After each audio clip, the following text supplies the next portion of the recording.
네. 자, 이제 여러분 거기 전기를 봅시다. 전기. 자, 이제 여러분 거기 전기화자기 여기 딱 펴봐요. 여기 보시면 역시 마찬가지로 큰 사진 있죠? 나무가 커다란 게 있을 거야. 이 나무는 아무 의미도 없어. 그죠? 아무 의미도 없습니다. 하지만 역시 마찬가지 위에 있는 세 줄 커다랗게 동그랗게 칩니다. 역학에서도 우리가 이제 그런 부분을 많이 손댔지만 전기회로에서는 특히나 여러분들이 오개념이라든가 생각에 잘못하는 어떤 길이라든가 그런 부분들이 특히 많아요. 그래서 그 부분들을 여러분들이 유념하시고 공부를 잘 하셔야 합니다.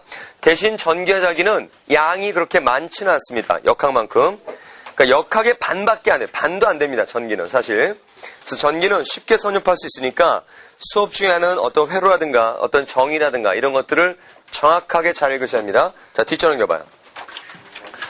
자, 뒷자 넘기시면 이제 전류, 저항, 전하 각각의 정의를 먼저 생각하는데 먼저 전류의 뜻은 뭐냐면 전류의 뜻은 전하의 흐름을 우리가 전류라고 합니다. 전하의 흐름. 그럼 이 전하는 뭐냐? 전하는 우리가 보통 양전하, 음전하 이렇게 얘기 많이 하죠. 그런데 이 전하를 본 사람은 아무도 없습니다. 전하는 실체가 있는 것이 아니라 어떤 우리가 전하의 이동 이런 말을 쓰죠.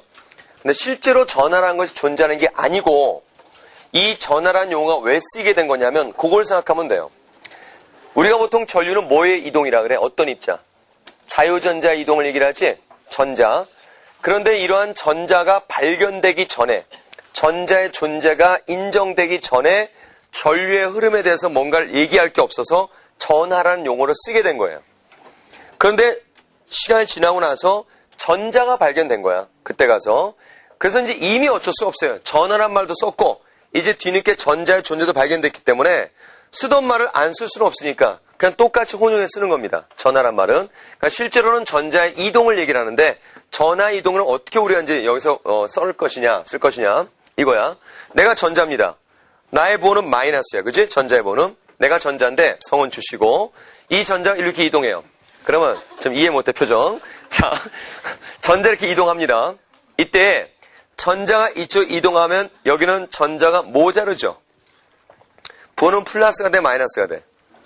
플러스 되겠죠? 양전기를 띠게 되겠지. 그것을 전자가 이렇게 이동하는 행위를 저쪽으로 양전하가 간다. 양전기가 간다. 이렇게 표현한 거야. 또 나란 전자 일로 와요. 그럼 전자 남아 돌죠? 이쪽에 무슨 전기가 간다?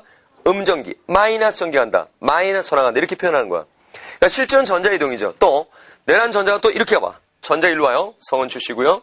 그럼 전자 일로 옵니다. 그러면 이제 이해했죠? 전자 일로 이동합니다. 그럼 표현할 때 저쪽으로 무슨 전화가 간다? 양전화 간다. 이렇게 얘기를 하는 거야. 똑같은 말로 이쪽으로 무슨 전화 간다?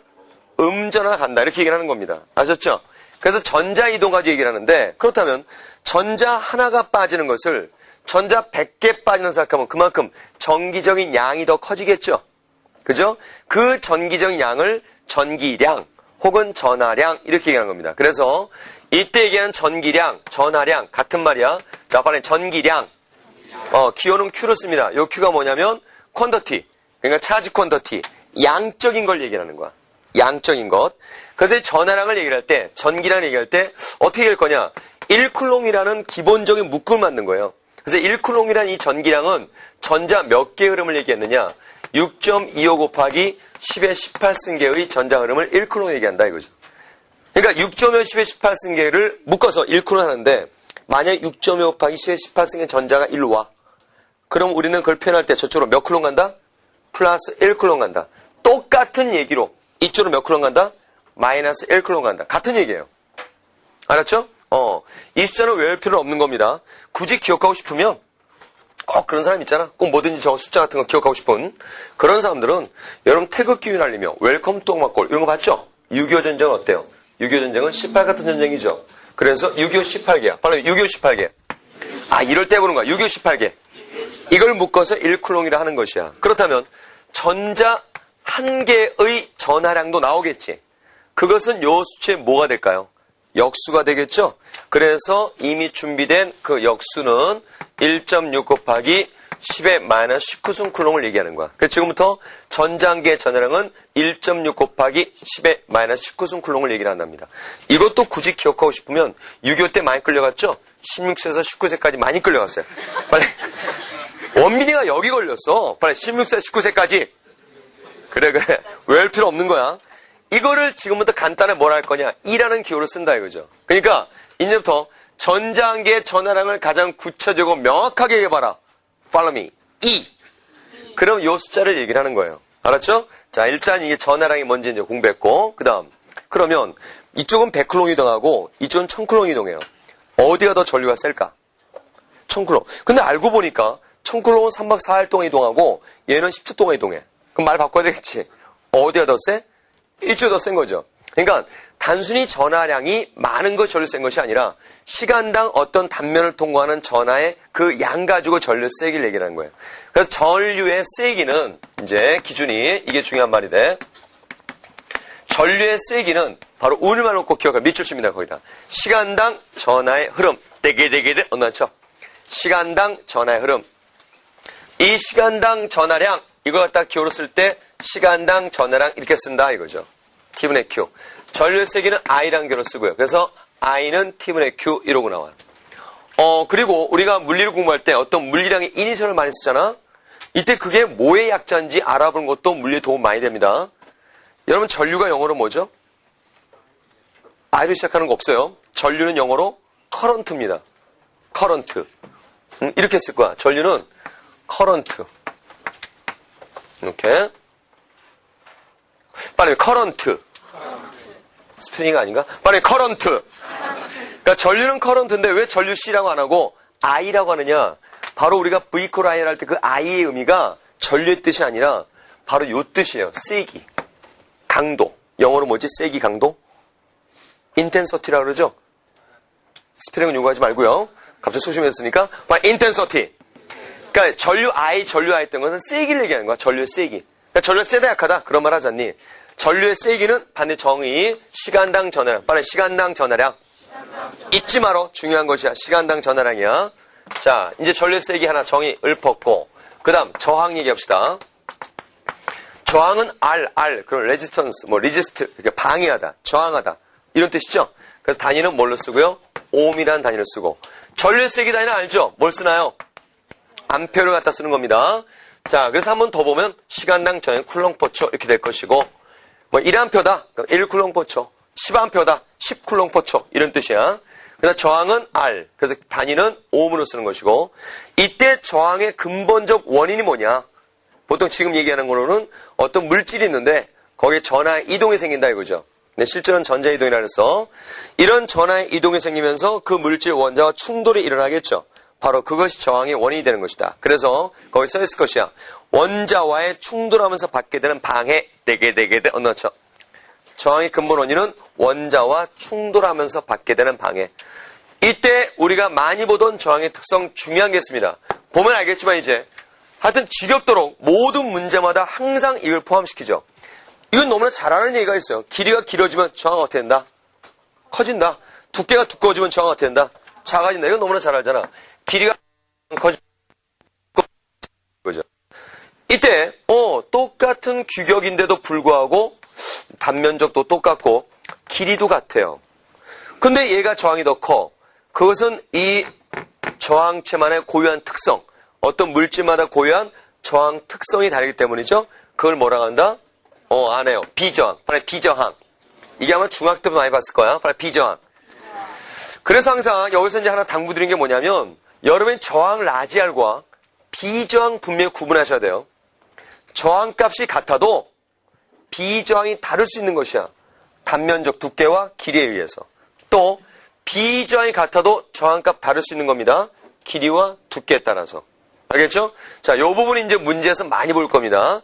또 한 가지 기억해 두셔야 할 부분이 바로 비저항 파트. 비저항도 뭐에 따라 변하는 게 있어요. 뭐에 따라 변하냐면 어떤 그 저항의 원인이 물질을 이루는 원자의 충돌 횟수 이런 걸 얘기했었으니까 만약 열을 공급해봐. 그럼 그만큼 충돌 횟수가 어떻게 되겠어? 많아지겠지. 바로 온도에 의해서 비저항치가 변해요. 그래서 온도에 따라 전하는데 여러분 거기서는 온도와 전기 저항에다 일단 밑줄 좀 쳐놔. 온도에 따라서 비저항값 변화 생깁니다. 온도에 따라 비저항값 변화 생겨요. 그래서 뭐 이런 식이 있습니다. 거기에 로는 왼쪽에 조금 써놨을 거야. 이거 외우는 거 아니다. 1 플러스 알파 델타 t 이렇게 나와 있죠? 이게 의미하는 게 뭐냐면 이건 0도일 때 저항이에요. 0도일 때의 비저항이야. 숫자고 이건 저항 온도 계수입니다. 계수. 그 다음 이거는 온도 변화를 얘기하고요. 요걸 풀어보면 사실 별거 아닌 내용이 돼요. 이렇게 로제로 더하기 로제로 알파 델타 이렇게 되겠죠. 그러니까 이것은 0도일 때의 비저항치고 거기다 10도 올라갔다. 그러면 10 곱하고 그 다음에 온도 계수 곱하고 다 정해져 있는 것이야. 0도일 때 비저항 곱해서 자 늘어난 저항치를 더하면은 어떤 온도 T에서의 비저항치가 나오겠죠. 그죠? 이거 외우는 건 아닙니다. 하지만 뭐 학교 내신 준비하신 분들은 적당히 알아서 책상에 써놓기 바라고요. 자 그래서 써놓다 걸리면 안 돼. 쓰지 말고 내신 준비할 때는 어쩔 수 없어. 자기 나름대로 하여튼 외워가. 이거 자체가. 근데 뭐 외울 것도 없지. 이것만 기억하면 되잖아. 그죠? 0도일 때 비저항에다가 온도 얼마 올라갔을 때 온도 계수 곱하는 것만 생각해주면 된다 이거지. 알겠죠? 이런 건 주로 어디에 쓰냐면 저항 온도계에 쓰여요. 저항 온도계라는 것은 어떤 시료가 있는데 이 금속 시료는 뜨겁거나 차갑거나 이런 시료 속에 우리가 사용하는 수은 온도계, 알코올 온도계 집어넣을 것이 아니라 이러한 비저항체를 갖다가 거기 시료에서 딱 집어넣어요. 그리고 이렇게 전원 장치 연결합니다. 전압이 있어요. 그러면 전류가 되겠지? 전류기도 있어. 그러면 이때 당시에 전류를 읽어. 시료 속에 들어간 상태에서 전류 읽고 전압 읽어. 그럼 오메 법칙에서 여기 들어갔을 때 저항값 나오겠지? 그죠? 그 저항값이 나올 거란 말이야. 길이, 두께, 단면적 다 조사해서 넣고 그럼 비저항치가 이게 나오죠. 그죠? 이때 이건 뭐 전부 다 책에 나와 있는 값이니까 요거 우리가 알아낼 수 있겠죠. 그래서 온도가 얼마다를 알아내는 겁니다. 그래서 저항 온도계 쓰임새 정도. 그다음 밑줄만 쳐놔. 저항 온도계라는 것은 온도에 따라 비저항이 변하는 성질을 이용해서 그 온도를 측정하는 거예요. 밑줄만 쳐. 자, 그 다음 온도에 의해서 비저항값 변화가 생긴다고 했는데 자, 꼭 알아두셔야 될 부분이 있습니다. 대부분의 금속은 온도가 올라갈 때마다 비저항이 커진답니다. 물론 물질에 따라서 그 변화율의 차이는 있겠지만 온도 높아지면서 비저항값 커져요. 그래서 이거를 자료로 제시하고 몇 도일 때 얼마, 몇 도일 때 얼마 이렇게 자료를 제시하고 나서 요거에다가 대입시키고 그래서 저항값 생각한 다음에 오음의 법칙 생각하고 알겠죠? 발생률 생각하고 하는 문제들 조합이 많이 이루어지니까 요 정도 알아두시기 바라고 이건 대부분의 금속이에요. 대부분. 자, 그 외에 이제 반도체니 뭐 초전도체 이런 말이 있는데 용어를 잠깐 정리하면 자, 도체란 것은 쉽게 전기 통한다는 얘기지. 도체란 것은 전자가 자유전자 성격으로 있는 거야. 근데 부도체란 것은 어때요? 이건 전류 안 흐른다 그러죠. 전자가 자유전자가 아니라 뭐 쉽게 얘기해서 속박되었다 이런 뜻이야. 원재 묶여 있어가지고 꿈쩍도 못해. 그런 걸 부도체라 그래. 그러니까 자유전자가 없으니까 전류 흐르지 않겠죠. 그 다음 반도체라는 게 있어요. 이 반도체라는 건 뭐냐면 평소 때는 부도체였는데 특정 조건을 받으면 도체로 바뀌는 거야. 전기 전도도가 좋아지는 거예요. 그래서 여러분 거기 조그만 제목 반도체 그 제목 옆에다가 써놓습니다. 특정 조건에서 저항이 감소. 특정 조건에서 저항이 감소. 그 특정 요건은 뭐 열이나 빛이나 압력이나 온도나 많아요. 근데 이제 그 중에 우리는 뭘 보는 거냐면 온도에 대한 반도체를 보는 겁니다. 그래서 이 반도체는 말이야. 평소 때는 비저항이 컸는데 온도 높아지면서 비저항이 이렇게 작아지는 이런 형태를 반도체라 얘기를 한다. 이게 온도에 대한 반도체. 이때 이상합니다. 또 왜? 여기는 온도 높아지면 비저항 커지는데 이거는 왜 온도 높아지면 비저항 작아지느냐. 그러니까 왜라는 거를 질문한 것까지 좋았는데 노브레인 상태로 그냥 질문하는 거예요. 조금 생각을 담지 않고 그냥 그래프 상태가 왜 반대냐 이것만 물어보는 거죠. 자, 어떤 차이가 있는 거냐면 이거는 원래 처음부터 뭐였어? 도체였단 말이야. 그러니까 원래 도체였다는 얘기는 자유전자가 있었는데 열을 받으니까 온도 높아지면서 충돌이 많아지면서 비저항 커지는 거야. 커지는 거야, 비저항이. 얘는 평소 때는 뭐라 그랬어요? 평소 때는 부대체였습니다. 즉 어떤 원자핵이 있다면 거기에 속박되어 있었어, 전자가. 근데 온도 높아지면서 얘가 열을 받아가지고 지가 에너지를 얻어서 마치 풀리는 거야, 끈 풀리듯이. 그러니까 속박된 전자가 자유전자 흉내를 낼 수 있는 거지. 지가 에너지를 얻어가지고. 그래서 도체 흉내를 내는, 전기 전도도가 좋아지는 그런 상황을 이긴 게 반도체, 온도에 대한 것이다 이거죠. 그래서 거기다 밑줄 쳐놓으세요. 에너지를 얻어, 반도체 써있죠? 전자가 에너지를 얻어 자유전자가 됨. 근데 자유전자가 됨, 그런 말보다는 자유전자 행세를 한다 그런 뜻이죠? 에너지를 얻어가지고 스스로. 이걸 반도체라 그래. 그 다음, 초전도체는 뭐냐면, 초전도체는 이건 좀 특이한 거야. 뭐냐면 매우 큰 부도체였어요. 저항이 매우 큰 거. 근데 특정 온도가 되면서 저항이 아예 제로가 돼버려. 이건 저항이 제로가 된다는 것은 진짜 SF적인 만화 같은 상상을 할 수 있는 거예요. 저항이 없다? 이게 저항이 없대. 초전도체. 그럼 전류 무한대로 들어갈 수 있겠죠. 손실도 안 생기겠죠. 그렇죠? 이런 상상 해볼 수 있거든. 야, 우리가 오늘 밤 12시에 단수해구가 나오는 거야. 단수. 물 끊긴대요. 우리 대책이 있죠. 어떻게 하면 되나요? 욕조에다가 물 잔뜩 받아놓고 쓰면 되겠죠? 온 가지고 다 마시면 된단 말이야. 근데 단전 예고가 나왔어요. 우리의 대책이라고 뭐밖에 없니? 촛불 준비하는 것밖에 없죠? 좀 사는 집을 랜턴 준비하고요. 그러니까 결국 뭐냐면 방법은 없는 거야, 대책. 근데 만약에 초전도체가 있다면, 실용화가 된다면 초전도체에다가 저항 제로니까 전류 집어넣어요. 초전역부터 막 집어넣어. 12시 됐을 때 이거 갖다 쓰는 거야. 왜? 이 안에 전기 들어있으니까. 저항은 없어요. 손실 없습니다. 근데 이런 초전도체가 실용화되지 못하는 이유는 뭐냐면 이 온도가 너무 낮아요. 마이너스 200도다 이거지. 그러니까 이거 하나 초전도성 발휘하려고 이만큼 어떤 액칠수, 액체륨 같은 이런 장치를 써야 한다 이거죠. 그렇기 때문에 실용화가 되지 못하는 겁니다. 극저온, 매우 낮으니까. 그럼 높이면 되지 않느냐? 그래요. 그래서 과학자들이 이 일을 하고 있는 거야. 이 온도, 비저항이 제로가 된 온도를 높이는 게 과학자들이 하는 일인데 지금 현재 이거를 쉽게 높이지 못하는 이유가 초전도체는 원리가 밝혀져 있지 않기 때문이다. 그래서 책 읽다 보면 BCS 1호인이 마이스너 효과 여러 가지 있지만 그거는 직접적인 전체 원리가 아니라 그냥 그런 학설과 여러 가지 이론이 복합되어 있는 상황일 뿐입니다. 그러니까 실제 원리는 없어요. 그래서 어떤 과학 문제를 보더라도 초전도체 원리가 뭐냐 이런 건 없습니다. 그런 건 못 내요. 그러니까 괜히 아무 데나 가서 초전도체 원리가 뭐예요? 이런 거 묻지 마. 서로 극당황이다. 그러니까 일단 원리는 몰라요. 알겠죠? 원리를 모르니까 이 온도를 높이질 못하는 거예요. 알겠죠? 그래서 거기다 극저온 이하에서 저항이 제로. 그거만 밑줄. 극저온 이하에서 저항이 제로.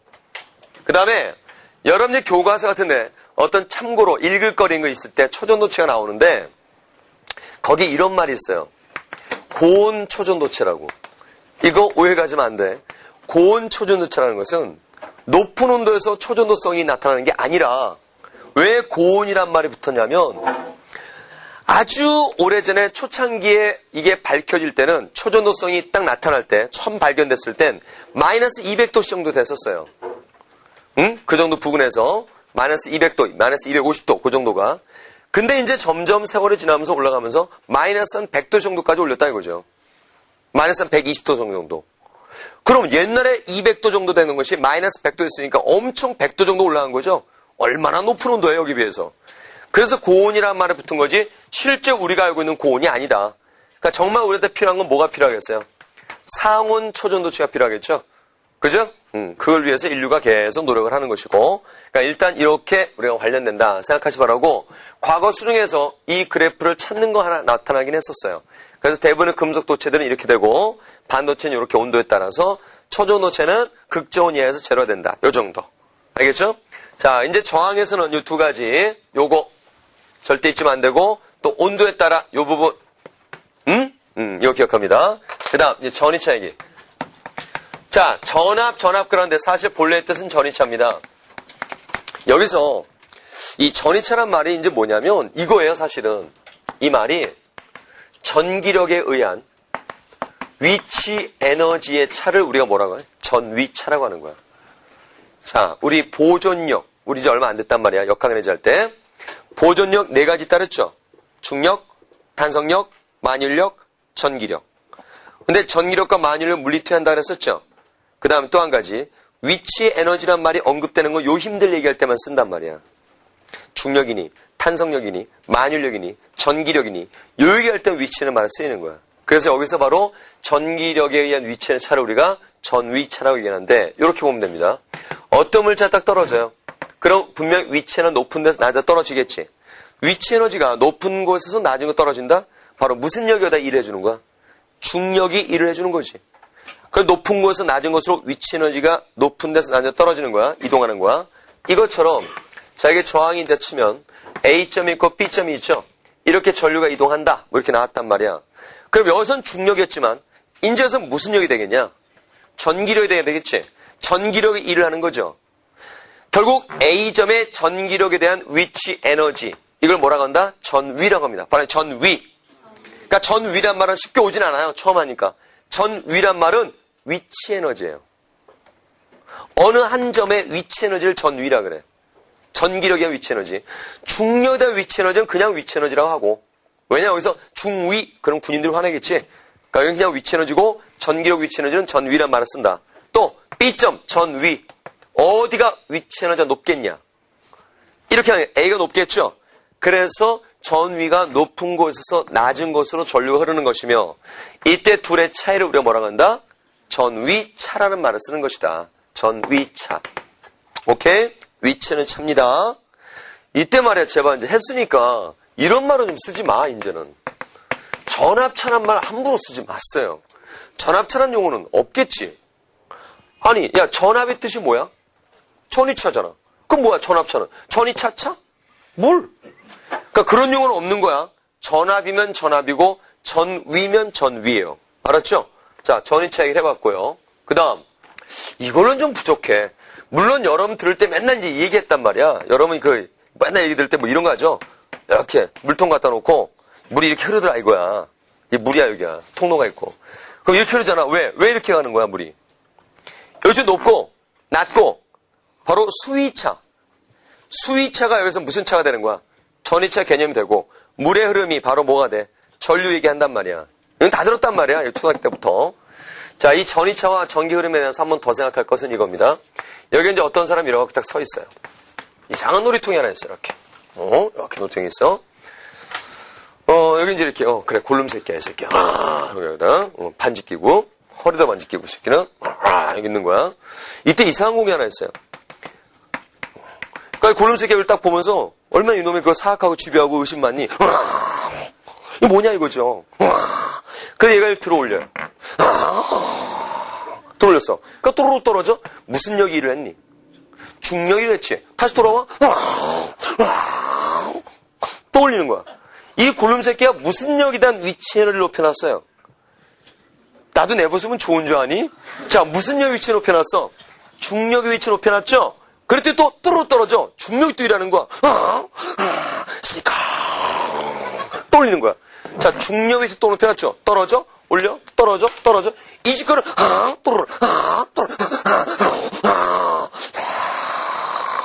이걸 한 달 반 또 계속 이 짓거리 하는 거예요. 그러더니 얘가 한 달 반 이후에 갑자기 뭘로 진화하느냐? 피카츄 진화 변신해서 전지로 변신하는 거예요. 이름하여 이것을 골룸전지의 전설이라고 합니다. 빨리 골룸전지. 딸아이 반지하장 사편이야. 빨리 골룸전지. 즉, 이 골룸 새끼는 처음에는 무슨 역 위치엔을 높여놨니? 중력 위치에 높여놨지. 그리고 무슨 역이 일을 했어? 중력이 일을 했지. 다시 높여놓고 중력이 일을 하고 위치에 높여놓고 중력이 일해서 순환이 이루어졌는데 이러한 골룸전지가 된 이후에 요 공은 전하라고 생각하시고 요 골룸전지가 이번에는 무슨 력에 대한 전기력에 대한 위치엔을 높여놓은 거죠. 그리고 또로 떨어져. 무슨 얘기를 해? 전기력 일한다 이거죠. 즉 전위를 높여놓고 전기력 일하고 전위를 높여놓고 전기력 일하고 이렇게 되겠지. 즉 이제 골룸전지 역할은 전위를 높여주는 것이고요. 전하가 흐르도록 그 다시 전기력 일을 하고요. 결국 1에서 회로의 순환이 일어나는 것이죠. 그죠? 이때 봐요. 이제 야 떨을 때 공기장 마찰 부딪혀요. 뭐 발생하나요? 8, 9? 그렇지. 열 발생한다. 여기도 마찬가지야. 이러한 저항체를 전하가 이동하면서 전기력이 일을 해줬죠. 그럼 저항체에서 부딪히면서 뭐 발생하겠니? 8, 9? 열 발생하겠지. 이걸 공부하는 게 우리가 전류의 열작용이야. 그래 저항체 소비 전력을 공부하는 겁니다. 그 다음 단원 얘기가. 오케이? 그대로 회로 순환이 일어나는 것이야. 그래서 여러분들 거기다가 전압, 전위차 제목 옆에다 이렇게 써놓으세요. 골룸전지 땡땡 해놓고요. 골룸전지 땡땡. 써 골룸전지. 그걸 자꾸 망설이니 써 땡땡 해놓고 전지를 통과하면 전위가 높아지고 전지를 통과하면 전위가 높아지고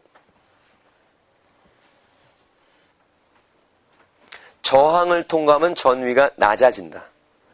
전지를 통과하면 전위가 높아지고 저항을 통과하면 전위가 낮아진다. 다시 한번 전지를 통과하면 전위가 높아지고 저항을 통과하면 전위가 낮아진다. 이래서 회로의 전류가 이제 흐르는 겁니다. 알았죠? 그러니까 우리가 이런 전지를 딱 놔두고 이렇게 하겠단 말이야. 이건 골룸새끼 이제 누워있는 거야, 이제. 누워서 이렇게 막 흐르는 거야. 이때에 요렇게 전류 흐른다 그러잖아요. 그러면 전지를 통하면 전위가 어떻게 되는 거야? 높아지는 거야. 다시 저항을 통하면 전위가 어떻게 되는 거야? 낮아지는 겁니다. 알겠죠? 이래서 회로의 순환이 일어나요. 그 다음, 여기서 또 한 가지. 우리가 사실 물리를 공부할 때 이런 건 있습니다. 꼭 물리뿐이 아니라 모든 학문이 뭔가 서로 공부를 하고 또 표현을 스스로 이해하기 위해서 책 같은 거라든가 어떤 모든 매체에서 어떤 표현을 쓸 때 사실 그 학문에 맞지 않는 표현을 많이 쓴 경우가 많이 있어요. 물리에서도 물리적인, 비물리적인 비유를 쓸 때가 많습니다. 바로 가장 대표적인 게 이거예요. 하지만 아무도 의심 없이 받아들이고 있죠. 이게 바로 우리가 무서운 그 세뇌작용 때문이야. 나쁜 건 아니지만 우리는 아무도 의심 안 합니다. 이렇게 흐른다는 걸. 이유는 단 한 가지야. 어려서부터 봤다는 것 때문에 의심을 안 합니다. 이런 질문이 가끔씩 들어와요. 이런 걸 너무 고정적으로 보는 바람에 여기 전지가 이렇게 있다 이거야. 스위치가 있어. 이런 생각 하는 사람이 있어요, 분명히. 지가 아닌 건 알아. 이거 불 들어와 안 들어와? 당연히 안 들어오죠? 이 불 들어온다는 사람은 어느 사람은 굉장히 큰 사고 당한 사람이에요. 불 안 들어오고 다 알아요. 근데 안 들어온다는 걸 알면서 뭐라고 동시에 질문하냐면 안 들어온 건 아는데요 라고 하면서 전류가 이렇게 흐른다고 하는데 띠리디리디 띠리디리디 띠리디리디 어쨌든 여기까지는 흐르지 않습니까? 그럼 불이 들어올 수 있지 않습니까? 안 들어온 건 아는데요. 꼭 붙여놔 거기다. 이런 질문이 들어온다고요. 꽤나 많이. 응? 의외로 많이. 그럼 왜 이런 그 생각이 드는, 우리는 이거 딱 보고서 속으로 어때요? 지금 느낌이. 빙신. 이런 생각 들죠? 그죠? 하지만 여러분들에게 문제가 있는 거야. 이런 생각을 한 사람이 오히려 더 괜찮은 사람이야. 왜 그러냐면, 야, 우리는 지금까지 이렇게, 그쪽이 그랬나 보지? 이런 생각 했나 보지? 이렇게, 아니니? 굉장히 반가워하네, 이 얘기하니까. 우리는 이렇게 보아왔단 말이에요. 그럼 이렇게 보아왔던 그런 표현들을 익혀봤으면 그럼 띠리디리디 여기 지나가는 거 말 되지 않느냐 이거야. 그지? 근데 의심 안 해요 전부 다. 안 흘리지 빙신 이러고 끝난단 말이야. 이게 사실 비물리적인 표현이에요. 생각해봐. 전류가 흘러? 전류가 물이니? 왜 흘러 전류가? 그 다음에 전류가 흐른다는 건 뭐 이동이라 그랬어요? 처음엔 전하 이동인데 전하 이동이 아니라 그랬지. 어떤 입자 이동? 전자 이동이라 했지. 그것도 거짓말이야. 야, 생각해봐라. 지금 다 그렇게 공부했단 말이야, 우리. 물질이 이렇게 있는데, 전자가 자유로워. 완전 자유부인이야. 그러니까 쥐가 막 움직여 다녀. 얘가 살아있는 생물체니? 근데 우리는 의심 없이 전자가 이동한다 한단 말이야. 이상하지 않냐? 야, 원자가 있는데, 원자의 핵에 전자가 붙어 있단 말이야. 강한 전기력에서 끌려있다 뭐 이런 얘기 하잖아. 근데 전자가 막 자유롭게 이동해? 그럼 원자라는 것은 전자가 없어도 되는 거야? 그 화학시험 공부한 건 다 뭐야 그럼? 원자는 지 맘대로네 이제. 전자 없어도 되네? 원자의 구성은 핵과 전자다. 그 책 다 고쳐야 되잖아. 뭔가 앞뒤가 안 맞죠? 화학적으로도 얘기 안 된단 말이야. 그래서 실제로 뭐냐면 전자가 이동하면 왜 이동해? 전자가 사는 생물체도 아닌데. 실제로는 전자가 이동하는 게 아니고 실제로는 물론 미시적인 세계에 다 밝혀진 건 아닙니다. 물리라는 게. 실제로는 이런 꼴이란 말이야. 전자가, 이게 원자 이렇게 쓰면, 전자가, 원자들이 이제, 이 주기가 원자야. 물질을 이루고 있어. 이거 도움이 되라고 하는 거야. 알았지? 그냥 들어두고 그런 것이나 생각을 해야 되지. 또 이걸 가지고 팥버리면 또 수능 못 본다. 이 원자야. 그럼 우리가 공부하는 그런 표현 방법으로는 전자가 아주 자유로워. 전자는 다 빠져. 핵만 남아있는 물질이 돼. 뭐 하자는 거야, 이거? 그지? 그러니까 말이 좀 이상한 겁니다. 뭐냐면, 전자들이 이렇게 이제 있으면, 여기랑 여기랑 전이차 생기면서 전기력이 일어나면서 전자가 이렇게 충돌, 응? 그 물질 내부에서 충돌들이 일어나는 거예요. 그 충돌들에 의해서 전자가 이렇게 공유되는 상태에서 이런 변화가 생긴다 이거죠. 충돌에 의해서. 그걸 전체적으로 얘기하면서 전하 이동이다 라고 얘기를 하는 것입니다. 마치 도미노를 생각해봐요. 그거 꺼버려라. 그쪽 좀 꺼줘. 아무나 꺼줘. 웅웅거린다. 끝까지 나를 가게 하는구나. 그래. 자 봐. 뭔 얘기다 말았지? 도미노. 도미노를 생각해봐요. 나무 토막 딱 세워놓죠? 탁 치면 또르르까지. 이때 나무 토막이 이동하니? 아니지. 하지만 나무 토 옆에 거랑 충돌만 일으키는 거죠. 그러면서 뭔가 흐름이 나타나죠. 전자와 전류의 관계를 그렇게 생각하시면 되는 거예요. 사실은. 진짜 이렇게 이동하는 건 아니란 말이야. 알겠죠? 그 다음 이런 얘기 혹시 들어본 사람. 전자 속도는 빛의 속도다. 들어보면 손 들어봐. 없니? 다행이다. 그거 거짓말이야. 전자가 왜 빛의 속도야? 그럼 전자가 빛이야? 빛은 전자고? 그럼 뭐 하자는 거야 또? 그러니까 전자는 빛의 속도다 그건 아니고 전자는 실제로 매우 느린 속도예요. 매우 느린 속도. 그런데 아까 얘기했듯이 이것이 동시에 일어나니까 여기서 저기까지 전하 이동은 동시에 생기는 거죠. 전자의 이동속도 매우 느린 거란 말이야. 동시에 일어나니까 이것을 전하 이동은 매우 빠른 속도다. 전류의 세기는 매우 세다라는 것이 전류의 속도가 빠르다는 얘기지. 동시에 일어나니까 전류의 속도가 빠르다는 얘기지 절대 전자 속도가 빠른 건 아니랍니다. 표현을 그렇게 쓰고 있는 것뿐이에요. 알겠죠? 이때 거기에 그 도미노에서 나무 토막 한 서너 개 가운데 딱 빼봐요. 그럼 이 도미노는 실패야. 그지? 실패한 거란 말이야. 마찬가지로 여기가 이렇게 열려 있으면 전체적인 그러한 흐름이랑은 있을 수가 없게 되는 거야. 전체 흐름이 없어지는 겁니다. 왜? 연결돼 있어야 아까 잠깐 얘기했던 충돌에 의한 전자의 공유가 일어나면서 전하 이동을 전체 얘기할 수 있는데 끊겨 있다는 것은 일단 처음부터 얘기가 진행이 되지 않는 거예요. 여부터 흐르지 않게 되는 겁니다. 알았죠? 그래서 여기서 얘기하는 게 바로 뭐냐면 들어본 적이 있을 거예요. 회로는 반드시 폐회로, 닫힌 회로 이어야 한다라는 거죠. 알겠죠? 하나 더 얘기해볼까? 우리가 얼마나 맹목적, 그러니까 사실은 원리를 파다 보면 끝이 없는 거예요. 물리라는 건. 근데 우리가 적당히 잘 타협해서 받아들이고 있었던 것이지 사실 생각하면 허무맹랑한 얘기, 황당하게 받아들이는 얘기 굉장히 많아요. 야 봐봐. 이거 무슨 연결이니? 직렬이지. 왜? 그러니까 왜 이렇게 나란히 있으면 직렬이니? 그러니까 저항이 이렇게 해서 왜 직렬이냐 이거야. 그냥 이래 왔단 말이야. 이거 끝나는 거야 그냥. 맹목적이었던 거야. 이거 왜 병렬이니? 이렇게 된단 말이야. 의뢰의 어려서부터 너무나 자연스럽게 받아들여 놓은 거예요. 그죠? 물론 하나는 꼬치꼬치 생각해서 오기도 힘들지만 의뢰이 그렇게 받아들였기 때문에 의심이 별로 생기지 않는 부분이라고. 이게 왜 병렬이냐 이거죠. 자, 이래서 또 들어온 질문 하나 또 있어요. 뭐가 있냐면 이런 게 있어. 이따 이제 하다 다 나옵니다 얘기도.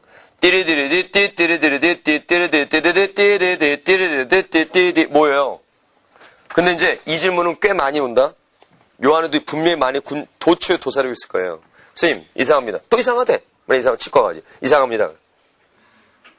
미안해. 또 오면서 꼭 선생님 이렇게 되는 건 아는데요 라고 꼭 붙여 단서를. 꼭 아는데요 라고 단서를 붙여놓고 이거는 왜 안 돼요? 라고 질문한 게 이거야. 선생님, 띠리디리디 나눠진 거 알겠어요. 띠리디리디 왜 이거 안 되느냐 이거야. 왜 이거 안 돼? 왜 안 되니 이거? 응? 그렇죠. 여기 딱 하면 이제 나온다. 그냥 의뢰 그럼 또 속으로 뭐예요? 비응심. 또 이러고 말죠. 그 친구가 잘 생각을 하고 있는 거예요. 왜 일루는 안 가는지 어떤 이유가 있었단 말이야. 그게 바로 뭐야? 정의, 뜻, 정확한 개념 이런 말이야. 이런 게 부족하면은 이거에 대한 설명이 안 이루어지는 거야. 그 자체가. 그냥 하나 설명할게요. 일단은 여러분 그 전지를 통한 전이 높아지고 저항을 통한 전이 낮아진다 그랬었죠. 그 근처에다 또 하나 더 써놓으세요. 그 근처에다 뭐라고 쓰냐면 회로의 성립 조건이 이겁니다. 닫힌 회로 이어야 한다. 닫힌 회로 이어야 한다. 폐회로.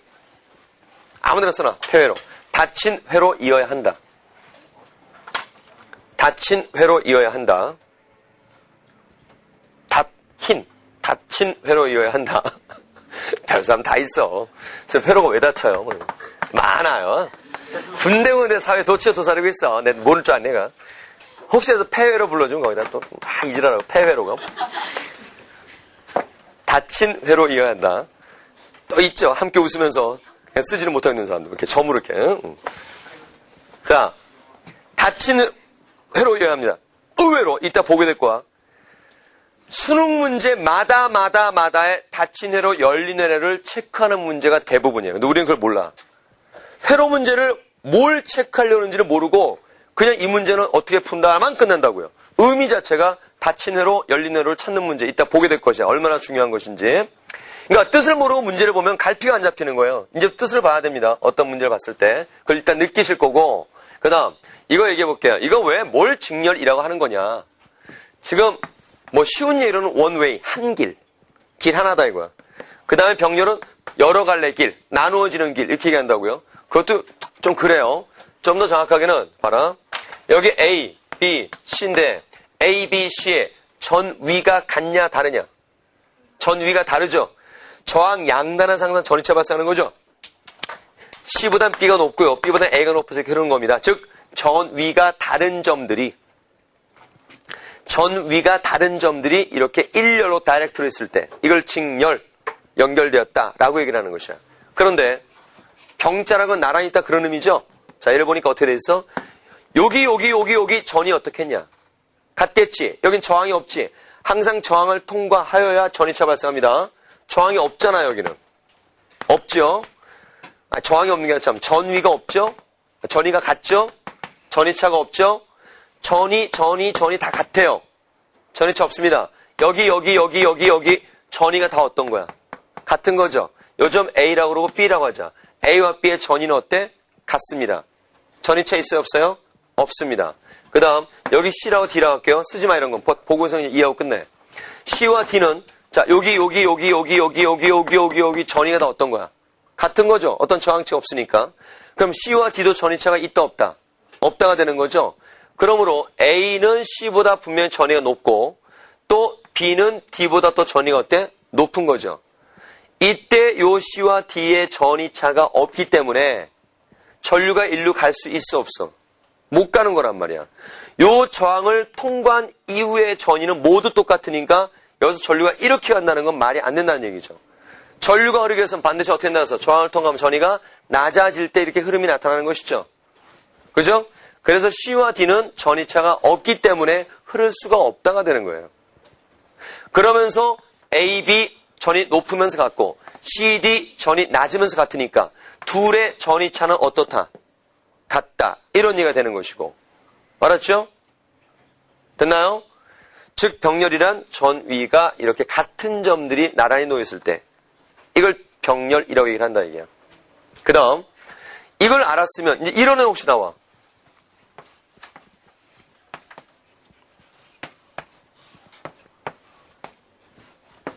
이런 게 났단 말이야.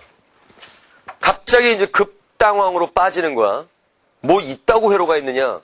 근데 이 뜻을 알면 여기랑 여기랑 자 봐봐. 전이 어떤 거야 여기. 같은 거죠. 전이차 있어요 없어요? 없죠. 전류 흘러 안 흘러? 안 흐르지. 이거 필요 없는 거야 그냥. 그냥 이 그림하고 똑같은 거예요 그냥. 괜히 시야만 혼란을 시켜놓은 거라고요. 알았죠? 자 이러면서 이제 우리가 회로를 이제 하나하나 좀 볼 수 있어야 되고 그 다음 이제 우리가 하나씩 따졌죠? 전류, 저항, 전압. 이 셋의 관계를 우리가 무슨 법칙이라 한다? ohm의 법칙이라 한다. 그래서 뭐 I는 R분의 V 이런 얘기하고 또 V대 풀어가지고 V 콜 IR 이런 얘기 하는데 이 V와 I와 R, V는 IR, ohm의 법칙은요. 산수 계산을 위해 존재하는 식이 아니라 서로 간의 관계가 중요한 겁니다. V, 이건 뭔가를 밀어준다는 뜻입니다. I, 이건 어떤 흐름을 얘기를 해요. 이것도 쓰지 마. 딱 느낌만 체감하고 끝내요. R, 뭔가 방해한다는 뜻이에요. 그럼 방. 밀어주는 것과 흐름의 관계는 뭐냐?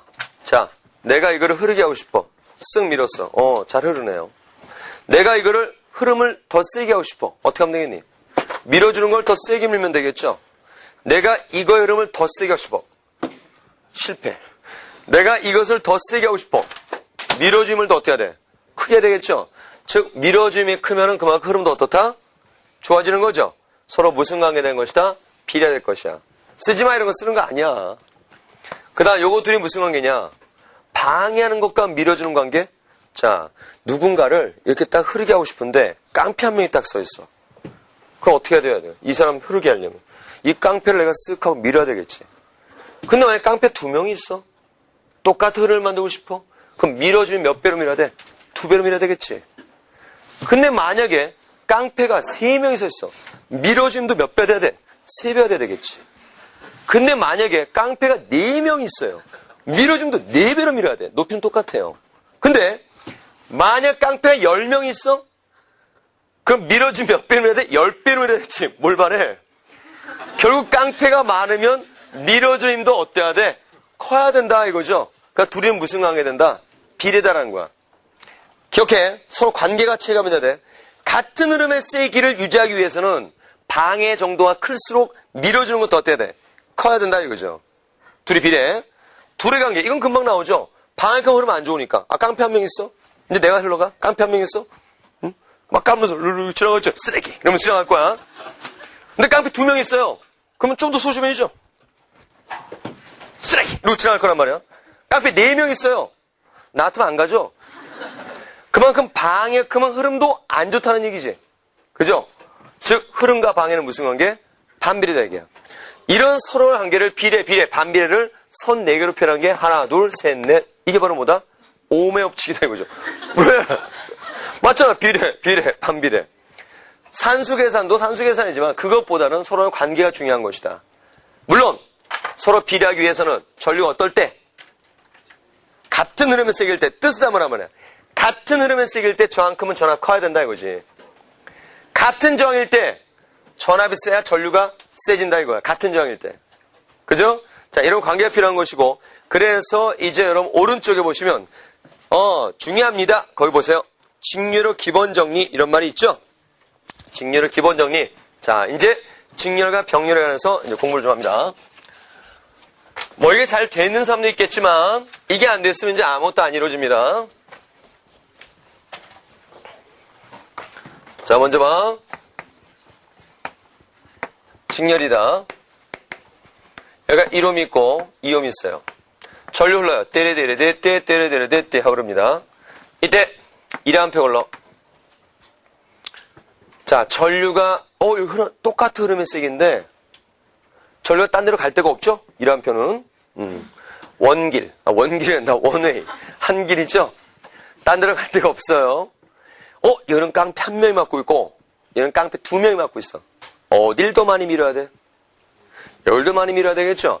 결국 걸리는 전압 자체가 여기가 더 어때야 돼? 2배 커야 된다 얘기야. 숫자로 확인하자. V콜 IR 몇 볼트? 1볼트. IR 몇 볼트? 2볼트. 총전압 몇 볼트? 3볼트. 특징 2가지 정리합니다. 여러분들 위에다 쓰세요. 첫 번째, 전류의 세기가 서로 같다. 여러분들 회로 위에다 써. 공간 부족하니까. 전류의 세기가 서로 같다. 두 번째, 뭐가 나눠졌어요? 뭐가 나눠졌어? 전압이 나눠졌죠. 전압이 나누. 이때 오음의 법칙을 확인합니다. V콜 IR 했을 때 자, 둘이 뭐가 똑같죠? 전류의 세기가 똑같죠? 오케이, 이게 같대요. 그럼 저항과 전압은 무슨 관계야? 저항과 전압은 비례 관계가 돼. 저항 큰 쪽에 전압이 더 많이 걸려요. 그래서 분명 1옴보다 2옴 쪽의 전압이 2배 더 걸려. 맞지? 이 오음의 관계에서 확인해보자 이게야. 오음의 법칙에서. 그 다음 병렬 연결 봅니다. 여기 1옴이 있고 여기 2옴이 있습니다. 전류 흐르는 거야. 띠리디리디 3A 흐르는 거야. 띠리디리디 야, 가다가 인생에 두 갈래 길 나타났어요. 얘는 깡패 1명 맞고 있고 얘는 깡패 2명이 막아요. 우리 그럼 어디로 많이 가겠니? 응? 깡패? 1명대로 많이 가겠죠? 그죠? 여하선을 자꾸 여기서 선생님 깡패가 많으니까 거의 많이 가서 많이 무찔러야 되지 않습니까? 자꾸 이런 자신만의 그 의견을 필요한데 그거는 여하선 체격 조건과 체력에 의해서 가능한 것이고 우리 남학생들은 잘 알잖아. 어디로 많이 가요? 일로 많이 가죠. 응? 비굴한 행복 그것이 인생이니라 이렇게 되잖아. 그러니까 이쪽으로 가는 게 2A 이쪽이 1A다 이거죠. 그죠? 비굴하나마 행복한 게 좋은 거예요. 그래도 위로 더 갑니다. 밑으로 좀 가고요. 그죠? V콜 IR. 그 몇 볼트 되는 거야, 이제? 2볼트로. 뭐가 똑같이 나와? 전압이 똑같죠? 그죠? 그 다음에 참, 이거 에피소드 얘기할게요. 아니, 이렇게 딱 얘기하면 이제 어떤 그 저항이 작은 쪽으로 전류가 잘 못 흐른다. 아까 이 전압 똑같다 그랬잖아. 그지? 그럼 저항이 작은 쪽으로 전류가 잘 흐르고, 저항 큰 쪽으로 잘 못 간다. 전류가 약해진다. 이제 이걸 설명하면서 딱 지나갔으면 글로 지나가야지. 제가 그런 걸 많이 느껴서 작년에 많이가 아니라 이 사건 때 하나 느낀 게 뭐냐면, 아, 정말 강의 때 말 잘해야 되겠다. 학생들에게 많은 영향을 끼치는구나. 왜냐면, 어떤 친구가 게시판에 질문 올렸는데, 무려 2페이지가량을 이 부분에 대해서 자신의 철학과 가치관에 대해서 쫙 쓴 거예요. 그리고 꼭 이제 질문, 꼭 선생님이 답해주세요. 이렇게 해가지고, 조견생도 같이 답하고 그러니까, 이거는 꼭 선생님 답해주세요. 뭔가 했더니, 한 2페이지가량을 자신의 인생과 가치관, 인생 역경, 뭐 이런 거, 선생님이 비굴한 행복에 의한 평탄한 뭐 인생, 뭐 이런 얘기 했는데, 도대체 그것과 선생님의 의견과의 관계에서 저의 의견은 뭐가 어떻게 됩니까? 막 이런 얘기 막 써놨어요. 그러니까 내가 미안한 게 뭐냐면, 그냥 이거를 끝내라. 여기다 자꾸 인생을 집어넣고 그러면, 난 더욱 비굴해지지 않니? 그 친구한테 정말 어떻게 답변을 못 달겠더라. 정말 미안해가지고 끝까지 답변 못 달았는데, 그 친구 2페이지 썼으면 나는 책임을 갖고 한 3페이지는 써줘야 되잖아. 근데 비굴한 놈이 쓸 말이 뭐가 있는 거야. 그러니까 이걸로 끝내자 얘기야. 분명히 있다니까 또 여와서 온다니까. 그러니까 뭔가 이제 비물리적인 표현이었다 이거야. 선생님 깡패 뭐 없는 대로 사람 많이 간다라는데 깡패가 많은 대로 많이 가야 효율적이지 않습니까? 뭐 효율까지 따지고 그래요. 그러지 마. 그냥 여기서 끝내. 그래서 둘이 뭐가 똑같다? 전압이 똑같다. 그 다음 뭐가 나눠져? 전류가 나눠진다 이거죠. 그래서 저거 특징 맞습니다. 전압이 서로 같다. 근데 그 친구는 정말 글 잘 썼어요. 정말 글 잘 썼어. 내가 굉장히 미안했다니까요. 전압이 서로 같다. 두 번째. 전류가 나누.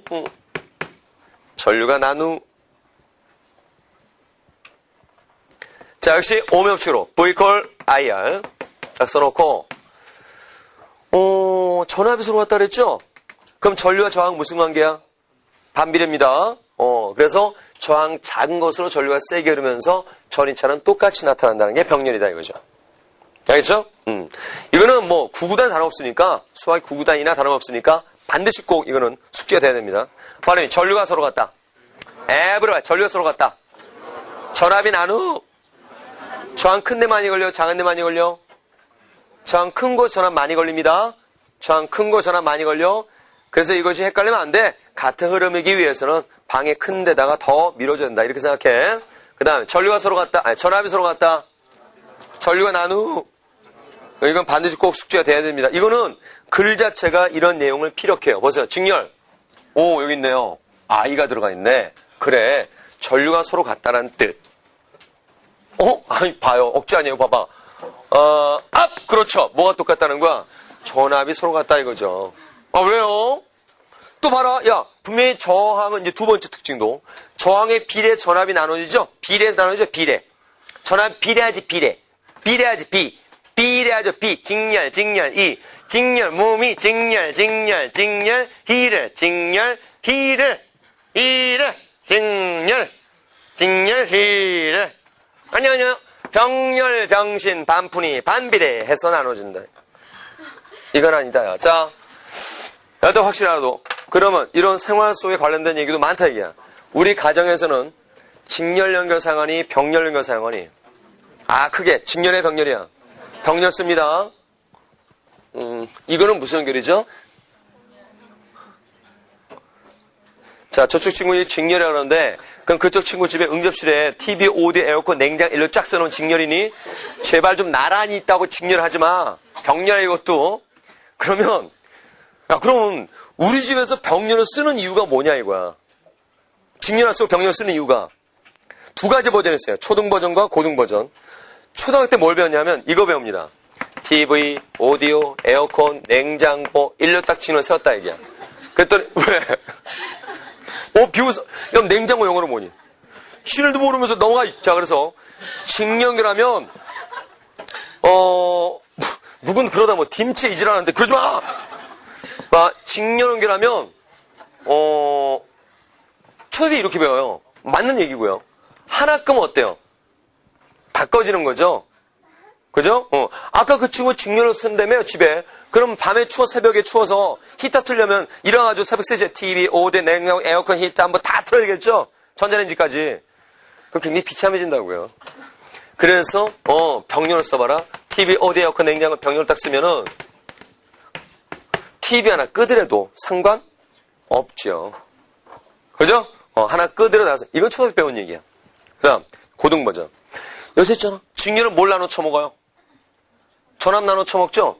직렬 해봐라. TV, 오대, 다 나눠 쳐먹어요. 들어온 거 하나도 없지. 10V, 20V, 30V 들어온 거 하나도 없죠? 몇 볼트형을 사용해서 우리는 220볼트형을 사용하고 있잖아.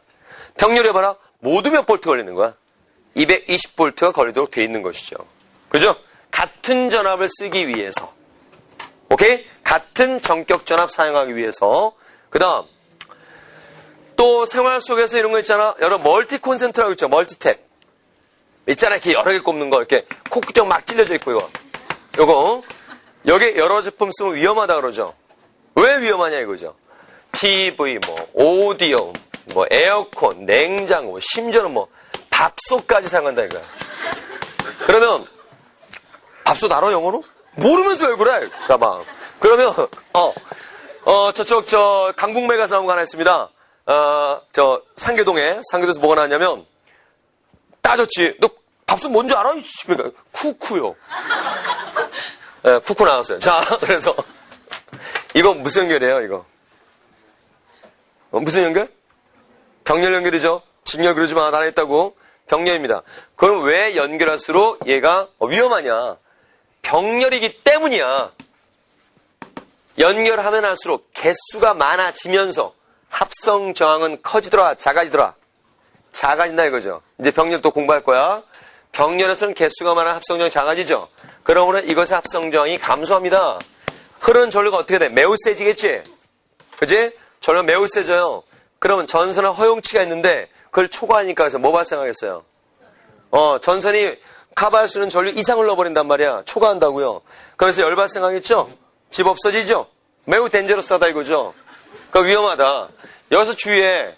개수만 할 때 저항 커진다고 착각하시는 분들이 간혹 생기는 이유가 개수 많아져 이 생각한단 말이야.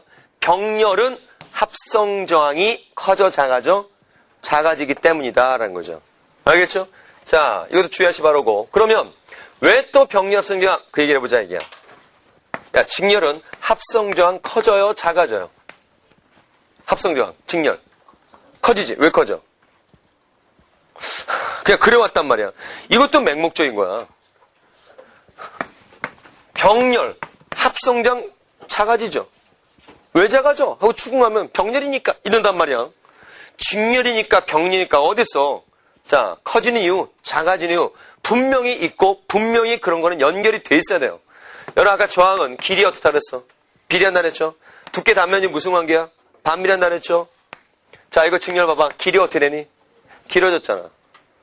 길어지니까 커지는 거야. 빨리 길어지니까. 그래. 그 다음 이거 봐. 이거 두께가 어떻게 되는 거야? 두꺼워지는 거죠. 단면적이 통과할 때. 두꺼워지니까. 빨리 두꺼워지니까.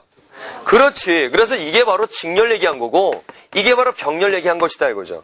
뭔가를 내용과 개념을 연결하면서 본다면 어떤 응용적인 측면에 나오더라도 별 이상이 없어지는데 이걸 그냥 무작정 직렬은 커진다 이렇게 외워버리니까 문제 생기는 거예요. 이런 것도 이제 앞에 문제 속에 들어있단 말이야. 야, 저항이 이런 게 하나 있어요. 이렇게 기다라다는 것은 짧은 것들이 무슨 연결된 거나 상관이 없어. 직렬 연결된 것과 상관이 없는 거죠. 똑같은 것이죠. 그죠? 만약에 전압계를 여기만 연결했어? 전압계 여기만 연결했어? 그 뜻은 바로 뭐니? 요거 나눴을 때, 요거와 이쪽 나눴을 때, 얘와 얘가 무슨 연결이야? 직렬 중에서 여기만 쳐먹는 전압을 구하는 거죠? 그렇죠? 상관관계를 반드시 우리가 꼭 생각을 한다 이거야. 그러면 우리가 합성장 직렬 계산할 때 어떻게 하나요? 더하죠? 어떻게? R은 R1 더하기 R2죠? 왜 더해요?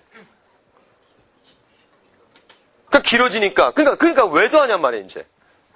이것도 맹목적이란 말이야. 지금 그나마 길어지니까 용어를 이제 하나를 더 쓰는 것 뿐이지. 왜 더하니? 커지니까요. 요따구. 얘는 어떻게 계산하냐? 이렇게 하죠. 역수 계산. 중학교 때 많이 하잖아요. 이거 왜 작아지니? 이렇게 하면 작아지는 산수니까요. 뭔 얘기하는 거야, 지금? 이게 나온 이유는 뭐냐면 바로 요거예요. 지금 직렬의 특징과 병렬의 특징. 왜 쌤이 이런 것들은 문제 풀기 전에 반드시 강조를 하냐면 이런 기본적인 내용이 이걸 만드는 거예요. 지금 요 특징, 이거를 영어로 써볼게, 지금부터. 비웃는데 영어로 쓸 거야. 자, 봐. 비웃네. 봐. 연락 기분 나빠. 자. 얘는 뭐가 나눠져? 전압이 나눠지죠? 총전압은 전압 두 개로 나눠졌지? 영어로 씁니다. 뭐? 여기 혹시 중국어로 껴있어? 한글이 있어? V는 V한데 V2죠? 그죠? 이 영문에 대한 동의, 똑같은 문장을 또 하나 내가 또 영작을 해볼게요. V 콜 뭐죠? IR. 그럼 IR 이퀄 IR1 더하기 플러스 IR2 이거죠? 디스. 그지? 그럼 전류 똑같다는 거 요걸 또 그대로 봐. 그래서 더한다는 얘기가 나온 거야. 요 특징 두 개를 갖다가 쓴 거야, 그냥 기호로. 그 둘이 더한다는 얘기가 나온 겁니다. 그 다음 여기도 마찬가지야. 이제 여러분도 영어로 만들어봐. 뭐가 나눠지니? 전류는 한글이잖아. 영어로 읽어, 영어로. 는이야, 는이. equal and I1 플러스 I2. 훌륭하잖아? 동의어가 되는 문장들을 또 꾸며보자, 얘기야.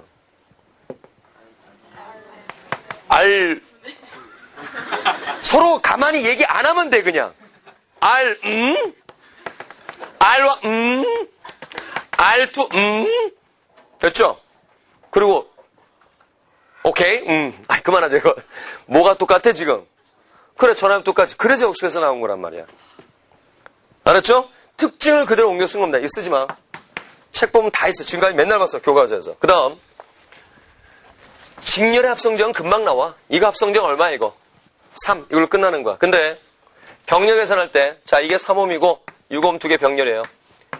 자, F음들 해보면, R분의 1은 3분의 1 더하기 6분의 1은 얼마 나와요? 또 영구산수 9분의 1 그러지 마라. 아주 무책임한 영구산수야. 몇 분의 1? 얼마? 6분의 3. 자, 뒤집어. R은 그래서 얼마? 2. 근데 이것도 복잡해. 두 개일 때 간단. 특히 작년 수능에 이 효력을 발휘한 게 있단 말이에요. 두 개일 때 어떻게 하냐면, 이걸로 하세요, 두 개일 때는. 곱하기 더하기. 반응 곱하기 더하기. 일단 해봐. 곱하기 더하기. 두 개일 때, 요거, 3, 6, 3, 6. 그럼 얼마 나와, 바로? 이제 산수가 안 되면 아무 필요가 없어, 이거. 얼마? 2. 그렇지. 바로 나오는 거죠. 알겠죠? 그 다음, 나 이런 거 했을 때, 이런 거 알려드릴 때 꼭 걱정되는 게, 꼭 반쪽만 기억해요. 실제 사고도 있었어. 몇 년 전에 2학년 때 학교에서 이런 시험 냈나봐. 들고 와서 나한테 보여줘. 이제 일종의 나한테 항의야. 왜 가르쳤냐 이거야. 쥐가 미쳐가 틀려놓고선 딱 보니까 그 수성 사인펜 까만 거 있죠? 그걸 어떻게 써놨느냐. 숫자는 다른데 이지랄했어요. 이 미치. 하지마 자신 없으면. 얘 역수계산법 써. 빨리 역수계산. 자신 없으면 이거 땡겨 그대로 해. 확신 들으면 곱하기 더하기 바로 들어가란 말이야. 알겠죠? 특히 작년처럼 시간 모자랐을 땐 이런 방법이 꼭 필요했다 이거지. 그 다음 곱하기 더하기 집어넣으면 돼. 그 다음 똑같은 게 여러 개 있을 때, 그러니까 4 두 개 병렬. 그럼 요거 하나를 딱 뽑아가지고 이건 많이 할걸? 하나 두 개 n개로 나눠. 그럼 얼마 나와? 이게 4고요 이게 2개예요 얼마? 2. 그렇죠. R 세 개 병렬에 몇 분의 R? 3분의 R. 세 개 병렬 몇 R? 3R. R 10개 병렬이야. 몇 분의 R? 10분의 R. 그렇죠. R 10개 직렬이야. 몇 R? 그렇죠. 평소를 크게 대답해보지. 그 다음 꼭 여러분 확인해야 되는 게 있습니다. 직렬의 합성저항은 3 나왔지 이거. 2보다 어때? 커요. 직렬은 큰 것보다 더 커진답니다. 기억해야 돼. 이게 작년 수능, 재작년 수능 계속 나오는 얘기다. 이따 볼 거야. 큰 거보다 커지는 게 직렬의 합성정이야. 병렬 합성정 봐봐. 2 나왔죠? 작은 것보다 어때? 작다 얘기야. 작은 것보다 작다. 알겠죠? 예, 기억해. 직렬은 큰 것보다 더 커져 합성조항이, 병렬은 작은 것보다도 더 작아져. 됐나요? 자, 봅니다. 그 다음. 그 밑에 이제 우리가 본격적으로 회로를 보게 될 텐데, 직류회로 실전정리라고 있죠? 자, 여기서 또 이제 우리 귀추가 주목이 돼야 돼요. 우리가 이제 결국 그거잖아. 회로를 보는 눈이 잘 안 나타나는 건데, 그러게 지금은 기초를 하나하나 이제 잘 다듬어놔야 돼. 일단, 닫힌 회로여야 한다는 거. 기억나지? 그 다음에 직렬의 특징과 병렬의 특징. 그 다음, 합성장 계산한 방법. 이런 게 전부 다 모여가지고 회로를 보는 눈이 넓어지는 거다. 이제 하나 뭐냐면, 회를 보면 이제 간단하게 만드는 방법이 필요합니다. 그잖아요? 조금만 복잡해지면 안 보이잖아요. 그 착각을 하게 되고, 회로 그림 보면서.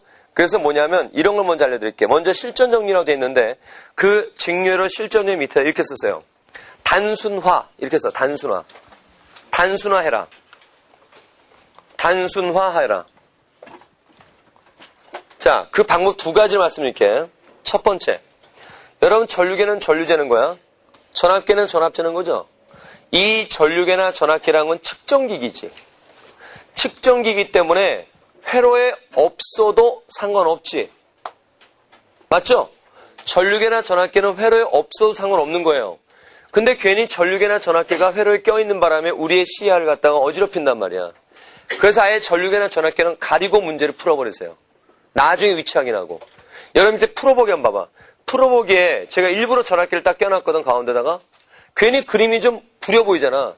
조금, 그지? 그 전압계를 손가락 가려봐, 한번. 여학생은 손가락 가리면 다 가려지니까, 볼펜을 가리시고, 남학생은 괜찮아요. 예. 여학생들은 볼펜을 가려요. 볼펜 심 쪽으로. 손가락 가려, 봐봐. 그러니까 전압계 다 가려지잖아.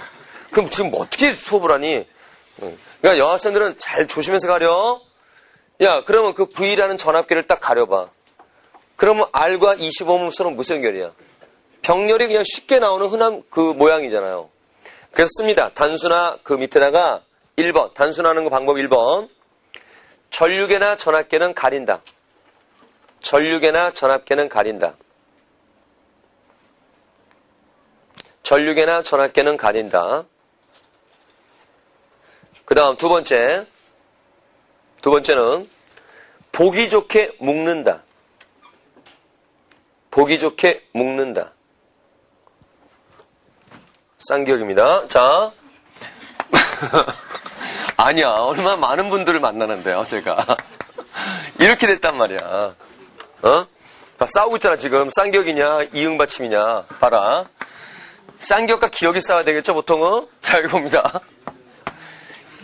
보통 이러한 회로가 제일 많이 나와요. 그래서 직병렬, 직렬과 병렬이 혼합되어 있죠? 이런 회로가 많이 나오는데 또 재밌는 거는 뭐냐면 겉에 보이기에는 전혀 이거 같지가 않아요. 겉에 보이기는. 근데 회로를 단순화시키고 딱 해결해보면 이 그림, 이 회로야. 의외로 그렇다고 또 외우지 마. 다 이거라 그랬어. 이러지 마. 하다 보면 그렇게 나오는데 작년 수능 문제가 이거였어요. 오답률 30%를 자랑하는 20번 문제. 재작년 수능 문제가 이거였어요. 재재작년이 이거였습니다. 근데 겉에는 절대 이렇게 안 보여요. 살짝 볼까? 한 장만 넘겨봐. 한 장 뒤에 공사 한번 봐봐요. 이건 매우 중요한 두 문제를 이제 이따 풀 거거든요. 요거, 이거랑 똑같은 거예요. 근데 이건 이제 안 보여. 밑에 있는 4번 문제 봐봐. 이거예요. 근데 이렇게 안 보여요. 이거란 말이야, 결국은. 그렇다고 외우지 말랐다. 다 이거랬어. 무조건 딱 그려놓고 막 맞추려고 하면 안 돼. 해보면 이렇게 나온단 말이야. 자, 원위치 돌아와. 그래서, 이런 직병 혼합이 나오면요. 이게 3옴이고, 그래서 숫자 집어넣게보자. 6옴이고, 여러분 왼쪽에 저항 있죠? 또 이러면 또 굉장히 응용 문제 돼버리죠, 또 처음에. 자, 이거야. 봐. 아까 당황한 표정이 좀 있었던 이유가 이거였던 거야. 자, 여기가 1옴이야. 그럼 직병 혼합이 나오면, 자, 펜 들고, 펜 들어봐. 펜 들고. 펜 들고 생각난다. 저번 주, 내가 얘기해줬나요? 저번 주에. 어느 학원에 딱 가서, 막 이제 거기 이렇게 많았는데. 자, 펜 들고 여기서 갑자기 앞면에 막 이러는 거야. 아니, 이렇게 들란 얘기가 아니라, 자, 펜을 들고 쓸 준비하라 이거야. 펜 들고 여기 막 묶어. 묶었죠? 야, 그럼 이 오른쪽 덩어리하고 왼쪽은 무슨 연결이야? 직렬 연결. 오케이. 그러면 요 오른 덩어리를 하나로 봐버려. 하나로. 오른쪽 덩어리를 하나로 봐. 그럼 오른쪽 덩어리하고 왼쪽 이름은 직렬로서 뭘 나누어 쳐먹어? 전압을 나누어 쳐먹지. 직렬 특징. 저항 큰 쪽에 전압 많이 걸리지. 이거 합성 저항 몇 옴? 2옴. 그렇죠. 그러면 저항비가 1대 2니까 전압비 몇 대 몇이다? 1대 2. 그렇지. 이러고 들어가면 된단 말이야. 응? 만약에 그래 숫자를 예를 들어서 이게 6V라고 하자. 총전압이 6V라고 하자. 이렇게 6V 하자. 그러면 분명히 1대 2로 전압을 나눠 쳐먹지. 왼쪽 몇 볼트?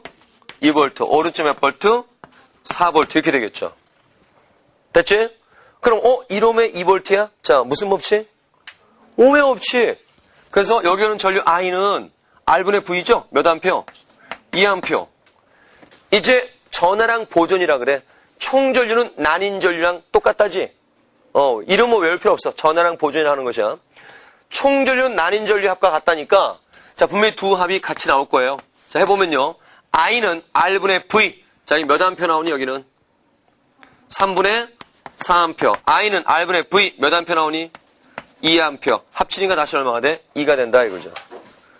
오케이? 직병 혼합일 때 보기 좋게 묶습니다.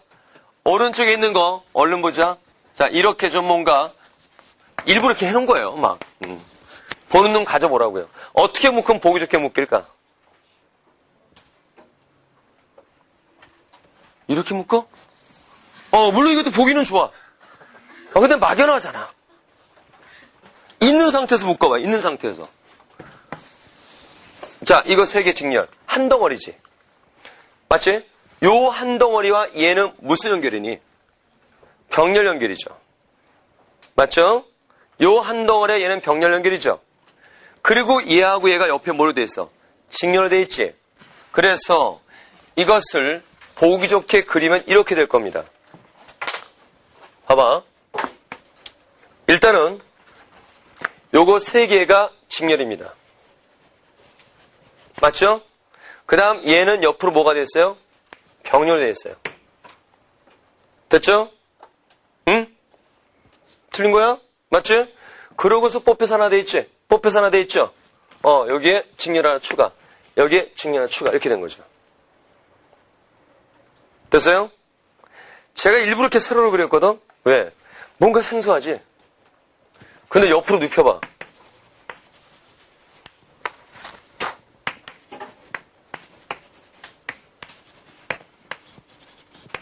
좀 이게 좀 편하게 보이죠? 그치, 이거보다는. 그치? 이게 버릇 뭐냐면 버릇든 것 때문에 그래요. 버릇든 것 때문에. 그래서 이것도 마찬가지다. 처음에 이거를 내가 눕혀놓은 게 아니라 이렇게 딱 켜놓으면 바로 탁 나와. 근데 눕혀놓으면 왠지. 그래서 어떤 한테 그런 얘기예요. 옆으로 이렇게 막 되는 건 헷갈리니까 자기는 전부 이렇게 세워서 바꾼대요. 근데 그건 좋은 방법이 아니야. 평생 동안 얘는 바꿔야 돼. 그러니까 이것도 있는 그대로 자꾸 익숙하게 보세요. 이런 그림 자체도. 똑같은 얘기란 말이야.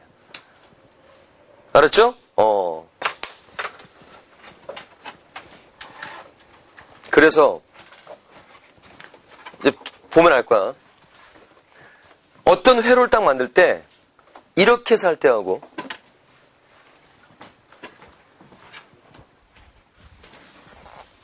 별거 아닌 것 같은데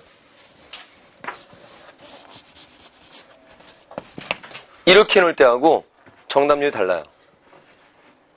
응? 뭔 얘기하는지 알겠죠? 여러분 앞으로 수능 기출 문제나 평가 문제 잘 봐라. 옆에 안 갖다 놔요. 꼭 이렇게 밑에 꺾거나. 이거는 너무나 익숙해요. 옆에 갖다 놓는 건. 근데 꺾어만 놓으면 까먹는 거야 이거를. 그걸 노리는 거예요. 까먹는 자들을 한번 색출해 보겠다. 그러니까 자꾸 이런 글이 나왔을 때 회로를 전체적으로 보는 눈이 필요한 겁니다. 알겠죠? 이거 볼 거야. 내가 이 얘기 나올 겁니다. 수능 문제 풀다가. 밑에 풀어보기 4번을 봐봐. 별표. 회로가 약하신 분들은 요 문제를 마델 문제로 삼으세요. 밑에 회로 보는 순서라고 되어 있는데 괄호 넣기 나중에 복습할 때 하라고 해놓은 거다. 회로만 집중해. 전압계 V는 가리라 그랬지? 뭐 지워도 좋아, 거기서. 지워. V 이렇게 지워봐, 전압계 V. 지워, 그래. 지워도 상관없어. 자, 이제 R과 25면 무슨 연결이 있는 거야? 병렬이죠? 커다랗게 대범하게 동굴 많이 묶어.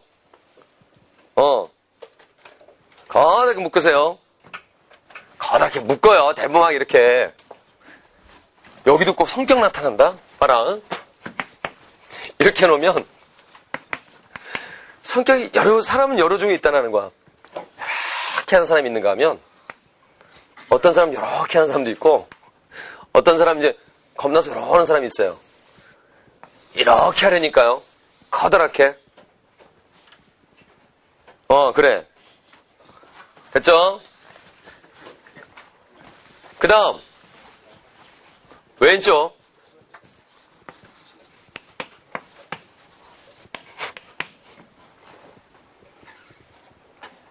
왼쪽에다가는 15ohm이라 되어 있죠. 총전압 몇 볼트 되어 있어요? 10볼트죠. 여기 25 0.2A R 먼저 보이는 게 있잖아. 뭐부터 구해지니? 요거 몇 볼트라는 거야? 2볼트 어떻게 나오나요? 2볼트는 자, 알아서 쉴 때가 됐구나. 그래, 조금만 힘내라. 몇 볼트 나오니? 곱하다가 힘든 거야, 거기서 중간에서. 자, 몇 볼트? 4볼트. 이 덩어리 자체는 이제 4볼트야. 이 덩어리는. 다 4볼트야, 이 덩어리는. 근데 10볼트야. 왼쪽 몇 볼트? 6볼트. 그렇죠. 그럼 여기 전류. 여기 몇 암페어 나와요? 너무 고난도의 그 소수점 산수가 나오고 있죠, 지금? 얼마? 0.4암페어. 그렇죠. 됐어요? 놀라는 눈빛들이 많네요. 어떻게 저렇게 단번에 나온 애들이 있을까? 이러면서. 0.4암페어야. 밑으로 몇 암페어가? 0.2암페어 가지? 그럼 위로 몇 암페어 가는 거야? 0.2암페어. 그렇죠. 그러니까 총전류는 이제 똑같이 0.4가 나오는 거야. 그럼 0.2, 0.2야? 그럼 저항이 어떻다는 거야? 같다. 그래서 여기도 몇 ohm이다? 25ohm이다. 그렇지? 거기 밑에 회로 보는 순서는 복습할 때 약하신 분들은 꼭 요 순서들을 이제 생각하는 걸 연습합니다. 이걸 이용해서. 그럼 잠 쉬었다는데요. 쉬는 동안에 문제 꼭 좀 풀어놓으셔야 됩니다. 인터뷰도 마찬가지야. 96쪽에 5개념 지도 문제. 그 다음 97쪽에 풀어보기 3. 그 다음 98쪽에 1번 근데 요 순서로 푸셔야 돼요. 하고자 하는 얘기가 있으니까. 100쪽에 5번 그리고 나서 99쪽에 3번 99쪽에 4번. 자, 집중해서 10분 안에 충분히 풀고 화장실 다녀오고 쉴 수 있으니까 집중해서. 알겠죠? 집중해서.